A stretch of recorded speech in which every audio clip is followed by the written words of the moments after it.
Climate change and catastrophic natural disasters threaten the lives of millions of people. It is very likely that new pandemics will emerge because of climate change. But climate change has as well its impact on already existing pandemics. The successes of the past decades are in danger of being undone. This concerns the fight against malaria, tuberculosis and HIV, but also against other neglected tropical diseases. Without interviews, we contribute to a discussion around the impact of climate change on global health, the work of the Global Fund, health and community systems, resilience in marginalized communities. The Sustainable Development Goals will certainly not be achieved. The link between climate change and pandemics continues to be misunderstood, neglected, and not counteracted.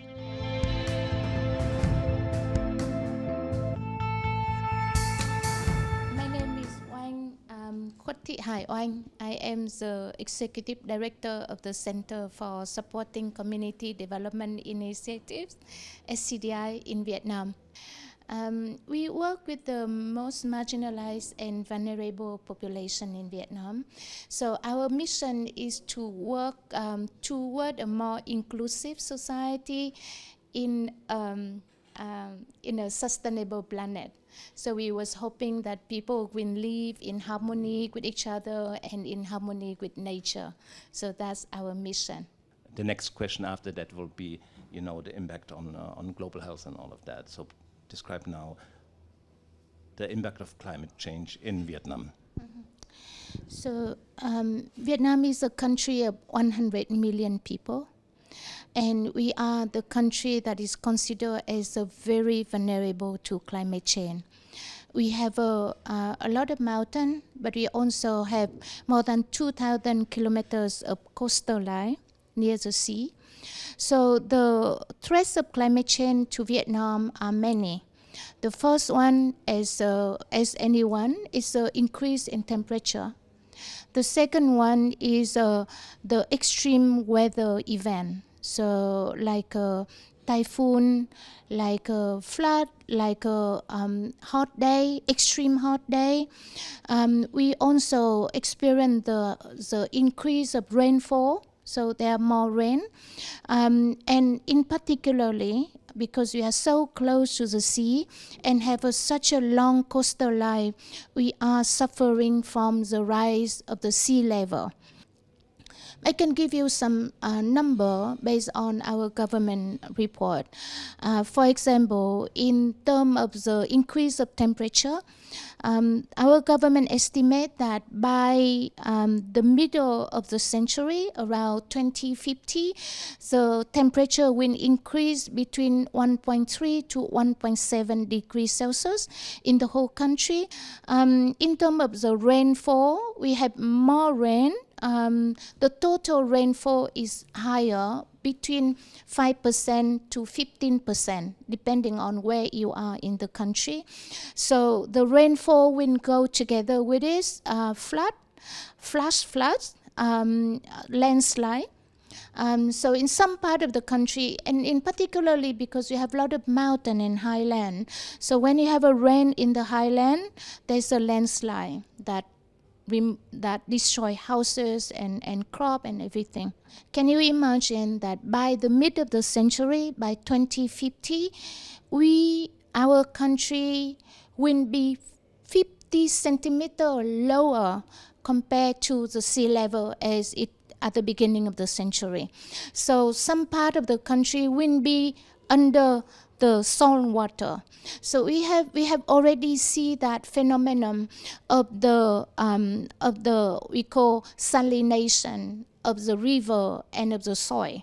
So that means the river becomes salted, the soil becomes salted. So agriculture, livelihood, even the drinking water you don't have. So that is one of the most serious problem for our country, and it continue. So climate change and all the consequences of climate change, like a flood, like extreme heat, like salination of the Mekong Delta of the water, have caused a lot of problem. So it's destroy housing. It destroy crop, livelihood of people. It destroy health facility. It displaced people. So when people lost their housing and their livelihood, they have to move. They have to move to the urban, for example, to find something to eat, so to find a living. So it's really create it disrupt the stability of the living and of the health services. And health workforce, healthcare workers are also affected. When all the water becomes salted, the health workers are also affected. The health facility are also affected. And with the increase of rainfall and the high temperature, it's a perfect ground for mosquito to reproduce. So we see, for example, in comparison to 2021, in 2022, the number of dengue fever cases in my country have increased by 4.8 times. Almost 5 times more of dengue fever cases. And death by dengue fever increased more than 4 times. So dengue fever was transmitted by mosquito, we all know that.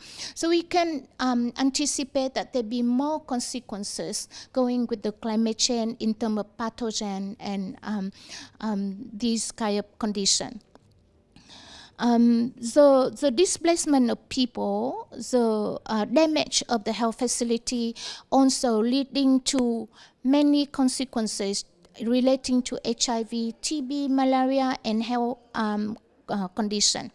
For example, people have to move from the Delta River, which is now cannot grow crop anymore because of the salination. Then they move to the city where it's very difficult to find job. So many of them end up having to live in slum area in the very poor living condition. That is a ground for TB transmission. And then people have to take the risk behavior, having to sell sex, having to have sex with unprotected. So it's become the condition for HIV transmission. But also, all these displacement and moving of people also lead to the difficulty to provide services and to access to services. You don't know where to go, you don't know the health worker, you don't dare to go, you don't have the right paper to go. The healthcare system is difficult to find you and difficult to plan, because today you have 1,000 people, tomorrow you may have 1,200 people or 2,000 people. So it's become very difficult for the health system to planning to deliver services, but also difficult for people to access to healthcare. And you can see that all these affected the poor people more than the rich people. I mean, that is a global phenomenon, and it's also in my country. Because the poor people have much less resources to have a climate resilient livelihood. They don't have money to invest in better housing. They don't have money to invest in the livelihood that can withstand the flood or the heat and so on. So the poor people, the marginalized, the vulnerable people eventually become more vulnerable to climate change. And that affects our population, the marginalized and vulnerable population, that also affect our program that work with them. What can the Global Fund do, and how can the Global Fund, or should the Global Fund, contribute to ease the situation?